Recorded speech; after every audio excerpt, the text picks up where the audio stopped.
And Big John Fury, the fighting man, 100 on the hard road. Fight any man born from his mother, whatever that means. Well, anyway, he's been given the opportunity to fight the Cobra.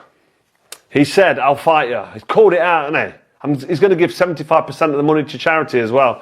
I mean, he talks some waffle, doesn't he? But it's gone to the stage where the broadcasters are quite interested, and he's making demands now, unreasonable demands, about trying to get Tommy Fury on to fight before him and me. Carl Froch has now responded to John Fury after John began offering explanations and placing what many see as unrealistic conditions before any potential fight. In his response, Froch also called out John Fury for stirring up needless attention around his son, Tommy Fury, stating that only a small number of fans truly care about Tommy's bouts and suggesting John is talking loudly without proving anything. Froch further pointed out that John Fury had earlier been presented with real chances to step into the ring, including a proposed match against Joe Egan that reportedly carried a seven-figure payday, yet John chose not to accept the opportunity and instead responded with various justifications. He basically put a blockade in there with his son Tommy, which is ridiculous because, let's be honest, no one gives a shit about Tommy fighting. Who cares? We watched him against, who's that YouTuber? Fake Paul. Watched that fight, and Tommy's done nothing since. He pulled out against Darren Till, and he's done fuck all since, so no one's bothered. It's Big John Fury running his mouth, big gobshite, making a load of noise, making a nuisance of himself. He looked like a right pillock, didn't he, at that press conference last week. So then he gets offered the opportunity. He's been offered the opportunity before to fight Joe Egan, let's be honest, and he bottled it, Mickey Theo. But the Joe Egan's the big one. Joe Egan stuck it on him and put loads out there to say, I'll fight you. And Misfits would probably show that. And John Fury has got no intentions of fighting anybody, including Joe Egan and myself. And he's had the option put in front of him. It's going to be X amount of pounds, and it's seven figures as well. And he just said, oh no, I want to get Tommy on, and made an excuse and talked bollocks, talked his way out of it. In addition, Carl Froch brushed off John Fury as a man who frequently challenges others and insists he is willing to face anyone, yet shows little real desire to actually get into the ring. Froch stated that despite all the shouting about being the toughest man alive or the hardest 50-year-old around, John Fury tends to step back whenever genuine chances to fight present themselves, including matchups that were reportedly put in front of him. From Froch's viewpoint, the constant outbursts and bold challenges amount to nothing more than hollow talk, which is why he feels the best response is for people to overlook John Fury entirely instead of treating his fighting threats as something serious. When we see him ranting and raving and calling anybody out and saying he'll fight anybody, just know that he's absolutely talking pure gobshite, because that's what he does. So the guy just needs to go away. He needs ignoring. I mean, I ignored him last time. That's why, because I know he's just full of shit. But now it's been confirmed. He's got no intentions of fighting anybody, including myself. After all his mouth and all his running his gob and talking shit, and he'll fight any man, and he's the hardest man in the bloody, hardest, whatever he said. I can't remember what he said. The hardest 50-year-old in the world. He's not going to get in the ring and start throwing punches, ever. So he needs to, go on, John Fury, piss off. However, Carl Froch delivered sharp criticism toward John Fury, accusing him of repeatedly going after individuals in boxing who are either smaller in size or widely respected in the sport. He argued that instead of proving himself through real competition, Fury often depends on aggressive talk and attempts to intimidate others. Froch referenced moments like Fury's heated exchange with Carl Frampton during a press event in the United States, along with a more recent confrontation involving Steve Bunce, saying that actions like these make Fury appear more like a bully and ultimately damage the reputation and professionalism of the boxing world. Such a big loudmouth gobshite who's done all, living off his son's name. And it actually winds me up when I think about when he started on Carl Frampton, a good friend of mine, top pundit analyst, ex-world champion. He started on the smallest man in the room at the Usyk press conference, headbutted him. He had to go to Steve Bunce last week. He constantly does it. And then he stuck it on me. But you know what? I feel like I might be the chosen one. I feel like it might be my job to finally shut this big gobshite up. All he does is run around, running his mouth, beating his chest, the ultimate man and all that bollocks. So John, for one final time, listen to me so it goes into that thick skull. I accept your challenge, but know one thing.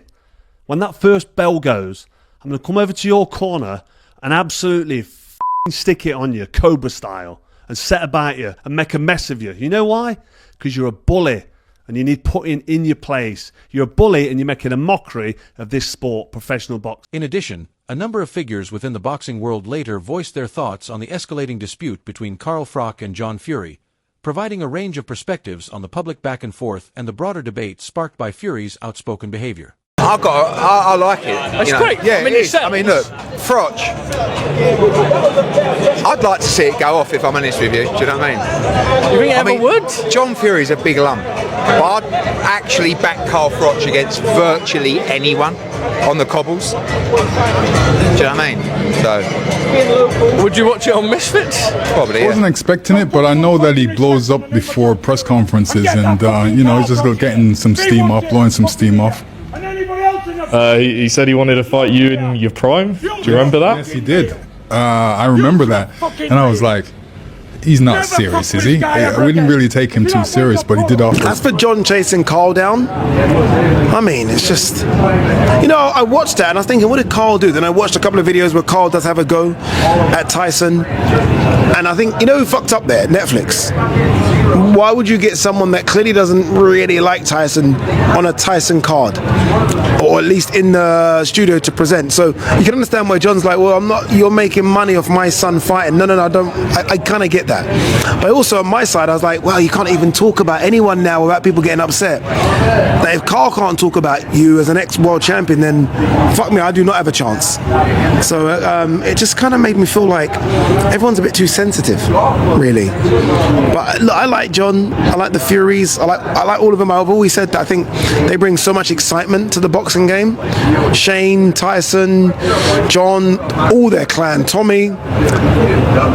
But they can't get upset at someone like Carl having an opinion. They should be able to have an opinion without someone screaming and shouting at you. That's my fault. John Fury, Ellen, did you see any? At a distance, with my binoculars on, something was going on. I'd imagine it's Carl having a go at the Furies, probably over his time on his channel, maybe, I'm guessing, and John didn't like that and wants to have a fight with him, something like that. It was something like that. I don't think he was still necessarily turning down a fight. What I do know is that John Fury and Carl Froch on the cobbles will be fun. I think they both have a good fun doing that, but I'm sure it's all fun and games. They like to say what they believe. They like to say something that's controversial, and they're two big characters, and we love having them around the sport. So let's leave them to work that. I like John Fury. I've met him on a number of occasions, and I've always felt him to be a very educated voice around boxing. His recent incarnation over the last 2 or 3 years of John becoming front and centre of the circus, like a Cirque du Soleil horror show, I think that's embarrassing. I think Carl Froch is putting in a video. By the way, Carl Froch is standing right there when he's saying, where is he? Carl Froch is doing his first broadcast for Netflix. He doesn't want any of this. The one thing I don't think Carl Froch is frightened of is John Fury. I know it's theatrics. I know it's part of the show. I know it brings noise, and I suppose in its space it does its job. But is it not just a tad embarrassing? Listen, you said it yourself. In its space, it does a job, and I think we live in that world today, where now people, you know, it was a press conference that was always going to be maybe a little quiet because Makhmedov doesn't speak particularly great English. He's not really going to say too much. Tyson Fury done his thing, and he was talking about Anthony Joshua and the tragedy there and the circumstances for him coming back into boxing. That was all great. But that John Fury always adds a little bit of spice, and that's what gets people watching. So I suppose it's done its work. And you've got your own opinion on whether it was embarrassing or not embarrassing. Is it good spice, Polly? Is it good spice? I'll tell you what. Listen. From one side, I'm a fan of Netflix getting involved in boxing because it broadens it out in so many viewerships. But on the other end, I sometimes question what Netflix puts on. And I'm saying, do they really have the best interest of boxing? Or are they just looking for the clickbait of the moment? And when you're looking for the clickbait of the moment, this is yet another example of that. You know, the Furies have a lightning rod image. Obviously, Tyson backs it up. He can fight, okay? Yep. He's accomplished everything. But then you got this kind of thing here. You know, you make the point about Makhmedov's not really an opponent that's going to sell a fight either. You know, Fury's just coming back in as well. People love a train wreck, man. You know, I hate to say it. We're in a generation where the train wreck sells.